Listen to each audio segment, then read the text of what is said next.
সুপ্রিয় দর্শক, আসসালামু আলাইকুম। আপনাদের সবাইকে স্বাগত জানাচ্ছি এখনকার আলোচনায়। আপনাদের সঙ্গে আছি আমি সিরাজুল ইসলাম। দর্শক, আমেরিকা বিশ্বের সবচেয়ে শক্তিধর দেশ হিসেবে নিজেদের দাবি করলেও এই মুহূর্তে তারা ভয়ঙ্কর দুটো সংকটের মুখে।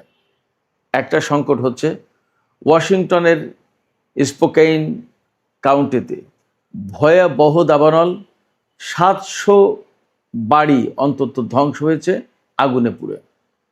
হাজার হাজার একর জমি পুড়ে গেছে, 65,000 মানুষকে অন্তত সরিয়ে নেওয়া হয়েছে। আগুন নিয়ন্ত্রণের কোনো খবর নেই। 3 দশকের ইতিহাসে আমেরিকা এবার সবচেয়ে বড় দাবানলে 300 মানুষ নিখোঁজ। এর চেয়ে বড় সংকট যেটা এখন ইরানকে নিয়ে, আজকে রিপোর্ট বেরিয়েছে আমেরিকার হাতে দূরপাল্লার এবং নির্ভুল যে ক্ষেপণাস্ত্র, সেই ক্ষেপণাস্ত্র দুই ধরনের ক্ষেপণাস্ত্র তার মজুদ প্রায় শেষ। এর আগে বলা হয়েছিল অনেক কমে গেছে, এত পার্সেন্ট আছে, এত পার্সেন্ট খরচ হয়েছে, কিন্তু আজকে যে রিপোর্ট, রয়টার্সের রিপোর্ট এসছে, তাতে বলা হচ্ছে এই দুটো ক্ষেপণাস্ত্র দূরপাল্লার এবং খুব প্রিসিশন গাইডেড মিসাইল, একদম মানে নিখুঁতভাবে নির্ভুলভাবে হামলা চালাতে পারে। এই দুটো ক্ষেপণাস্ত্র মজুদ প্রায় শেষ। কতগুলো আছে তা বলেনি, কিন্তু মজুদ প্রায় শেষ মানে আমেরিকার সামরিক বাহিনী মারাত্মক রকমের উদ্বেগে এই ক্ষেপণাস্ত্র শেষ হয়ে যাওয়ার কারণে। এখন ইরানের বিরুদ্ধে তাদের হামলা চালাতে হলে কি ব্যবহার করবে, কি উপায়? শুধু তাই না, সবচেয়ে বড় চিন্তা, এই যে যুদ্ধ চলছে ইরানের সাথে, এরপরে যদি কোনো কারণে রাশিয়া এবং চীনের সাথে বা যে কোনো একটা দেশের সাথে আমেরিকার যুদ্ধ লাগে, তাহলে তারা কি করবে? বড় আশঙ্কার ব্যাপার। এই ধরনের ক্ষেপণাস্ত্র অনেক দামি, অন্তত একটা ক্ষেপণাস্ত্র $10 লাখ।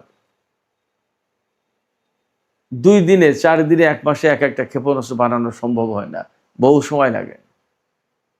তার চেয়ে বড় প্রশ্ন হচ্ছে আমেরিকা তাহলে কি পরিমাণে ইরানের উপরে হামলা চালিয়েছে এবং কি করতে চেয়েছিল ইরানকে?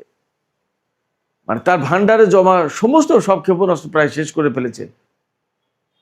একই সাথে প্রশ্ন আসে, তাহলে ইরান কি দিয়ে মোকাবেলা করেছে এবং ইরান টিকে আছে, তাহলে ইরানের বা কি পরিমাণে শক্তি? সবই আশ্চর্যজনক বিষয়, আশ্চর্য রকমের প্রশ্ন আমাদের সামনে।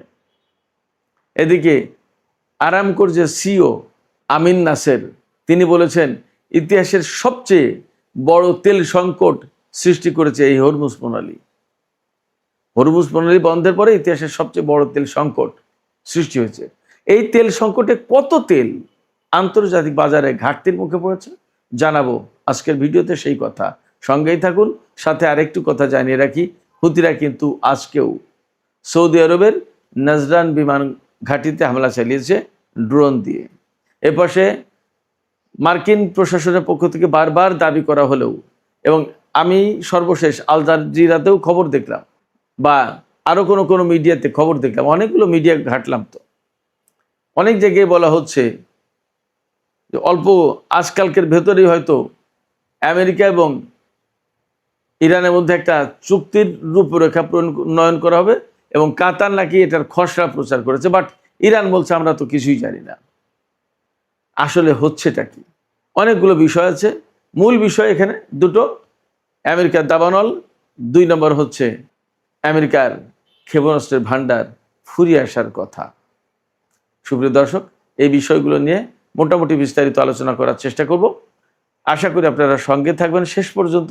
আর ভিডিও ভালো লাগলে লাইক, কমেন্ট, শেয়ার করবেন এবং চ্যানেলটি সাবস্ক্রাইব করে সাথেই থাকবেন।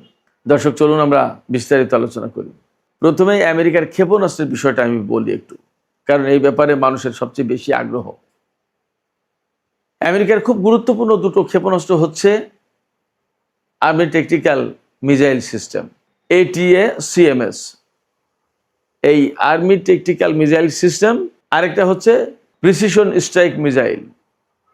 এই দুটো ক্ষেপণাস্ত্র আমেরিকার হাত থেকে একদম প্রায় শেষ। অথচ এই দুটো ক্ষেপণাস্ত্রের প্রধান বৈশিষ্ট্য হচ্ছে এরা অন্তত 1000 কিলোমিটার দূর থেকে হামলা চালাতে পারে এবং অত্যন্ত নিখুঁতভাবে হামলা চালানোর ক্ষমতা রাখে, অত্যন্ত নিখুঁতভাবে। আপনারা বুঝতেই পারেন আমেরিকা সারা বিশ্বের প্রযুক্তিতে একসময় অবশ্যই শ্রেষ্ঠ ছিল, এখন চীন নাকি আমেরিকা এই সমস্ত নিয়ে বিতর্ক আছে, বাট আমেরিকা তো অবশ্যই একটা গুরুত্বপূর্ণ শক্তি, তাদের তো কোনো সন্দেহ নেই। ইরানের সাথে যুদ্ধ করতে এসে আটকা পড়েছে সেটা ভিন্ন কথা, কিন্তু তাদের প্রযুক্তি তো খুব নিখুঁত এবং ডেভেলপড। তো এই দুটো ক্ষেপণাস্ত্র তাদের ভান্ডারে দীর্ঘদিন ছিল এবং তারা যুদ্ধ করার ক্ষেত্রে দূর থেকে এই সমস্ত ক্ষেপণাস্ত্র দিয়ে হামলা চালিয়ে শত্রুপক্ষকে ঘায়েল করেছে। এই ক্ষেপণাস্ত্র এখন আমেরিকার ভান্ডারে ব্যাপকভাবে কমে গেছে। তাহলে তাদের উপায় কি? এই নিয়ে মার্কিন সামরিক বাহিনীতে উদ্বেগের কোনো শেষ নেই। সবচেয়ে বড় মুশকিল হচ্ছে কি, একটা ক্ষেপণাস্ত্রের দাম অন্তত পক্ষে $10 লাখ।